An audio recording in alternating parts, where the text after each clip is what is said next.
취업에 도전하는 예를 들면 청년들이 있다면 두 단계를 넘어야 취업이 확정됩니다. 당연하겠지만 하나는 서류 심사이고 하나는 면접입니다. 그런데 이 서류 심사야 평소에 얼마나 이걸 잘 준비해 왔는지를 드러내는 것이기 때문에 그냥 개인적으로 잘 준비하고 있으면 됩니다만, 면접은 진짜 단 몇 분 만에 이 사람의 됨됨이나 성격을 파악해야 되는 거니까 사실상 판단 기준이 모호합니다. 그냥 들어오면 저도 우리 부목사님들 면접 보고 전도사님들 면접 보지만 첫인상 정도 보는 거죠.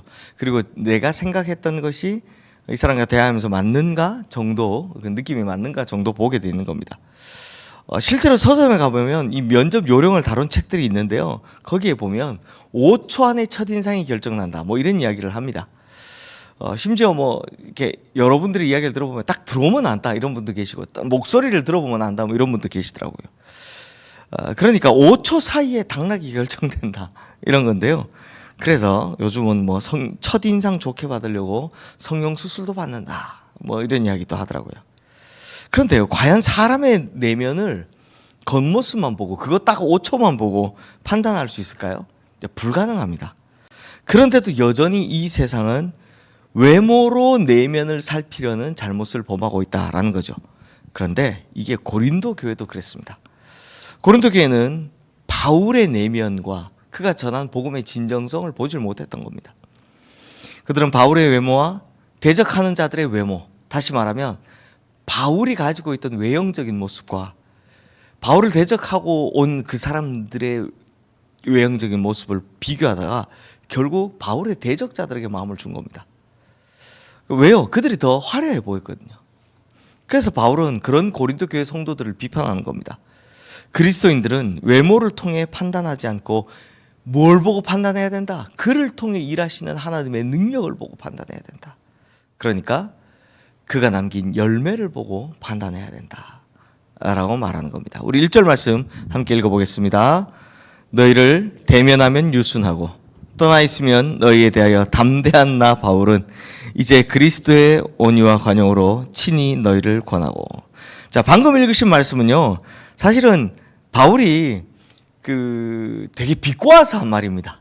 이게 되게 웃긴 말인데, 무슨 말이냐, 여기서 이제 그 바울의 대적자들, 그러니까 우리가 지금까지 봤던 유대에서 온 그 어떤 사람들이 계속해서 바울에 대해서 까내리려고 이렇게 말하는 거죠.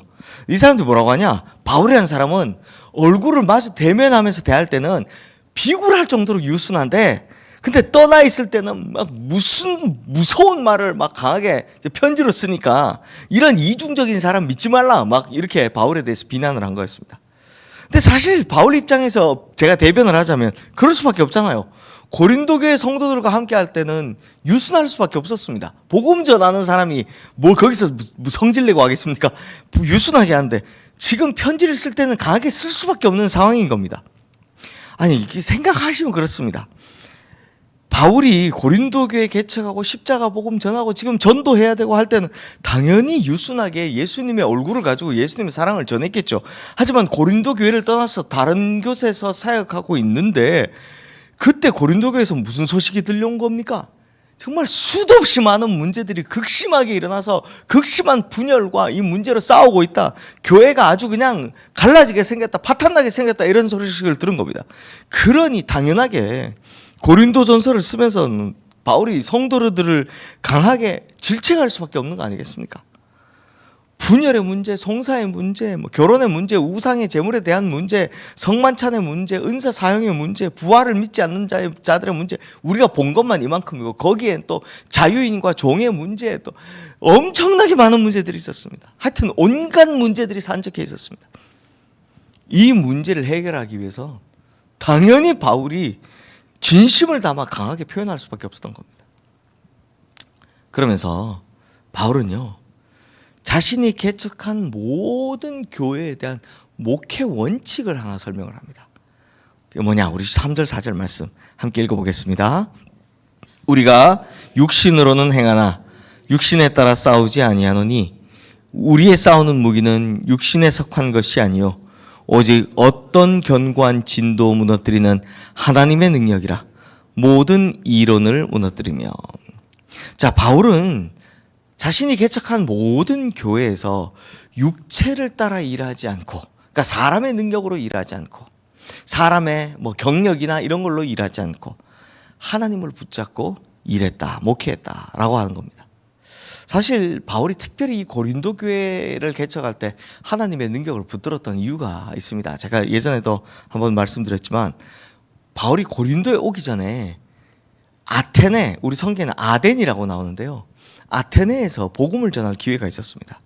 이게 사도행전에 나오는데 바울은 아테네 가서 막 사람들과 설전을 하니까 야, 그러면 네가 한번 이야기해봐라 해서 아레오바고의 광장에 가서 에피쿠로스 학파들, 스토아 학파들, 철학자들 앞에서 자기가 가진, 이 바울도 공부 꽤나 했잖아요.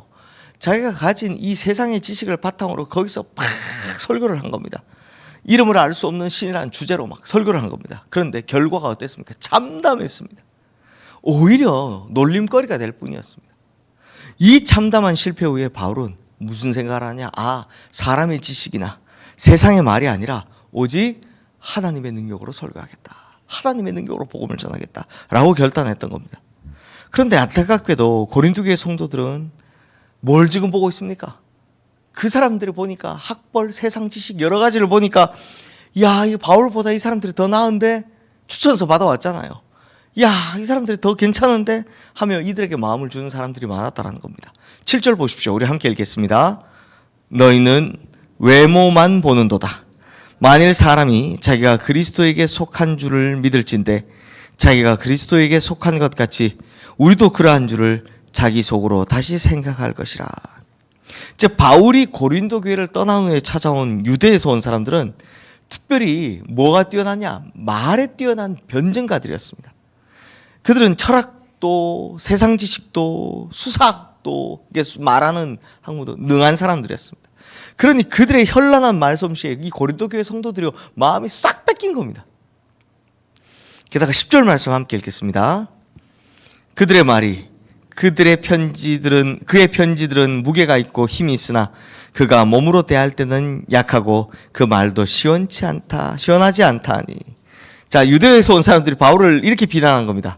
바울의 글에는 힘이 있지만, 그러니까 편지로는 이 사람이 참 말 잘하는데 바울이 직접 말을 하는 거 들어보면 시원치도 않고 바울의 몸도 약하다라고 한 겁니다. 아마 우리가 바울을 직접 만날 수 없어서 잘 모르겠지만 바울이 막 저처럼 고함을 팍팍 지르면서 이게 설교하는 스타일은 아니었던 것 같습니다.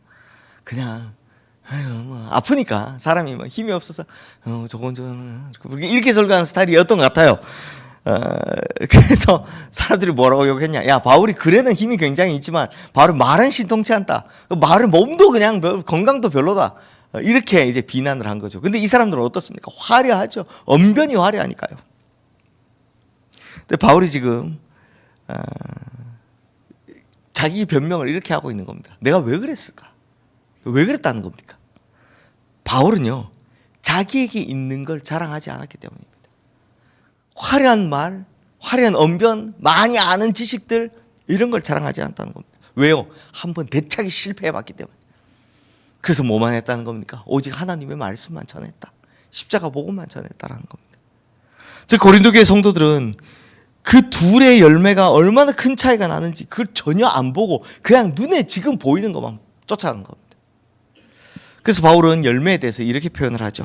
우리 8절 말씀 함께 읽겠습니다. 주께서 주신 권세는 너희를 무너뜨리려고 하시는 것이 아니요 세우려고 하시는 것이니 내가 이에 대하여 지나치게 자랑하여도 부끄럽지 아니하리라. 자, 성도님들, 이거 참 중요한데요. 거짓 선지자와 참 선지자를 구별하는 방법이 뭔지 아십니까? 구별하는 방법은 그 사람이 세우는 사람이냐 무너뜨리는 사람이냐, 이걸 보면 됩니다. 거짓 선지자와 참 선지자를 구별하는 방법. 세우는 사람이냐 무너뜨리는 사람이냐. 자, 보십시오. 유대에서 온 어떤 사람들은 고린도 교회를 결과적으로 세우는 사람입니까? 무너뜨리는 사람입니까? 무너뜨렸죠. 온 분열을 다 만들어냈습니다. 교회를 분열시키고 하나님의 능력으로 세운 교회를 이간질시키고, 그래서 성도들을 이파저파로 나눠서 성도들이 하나 되지 못하게 한 사람들입니다. 그러니 말은 엄청 잘하고 막 설교하면 막 와 놀랍고 막 은혜 받는 것 같지만 그 사람이 지나간 자리에 보면 어떻습니까? 늘 사람들의 마음이 황폐해져 있는 겁니다.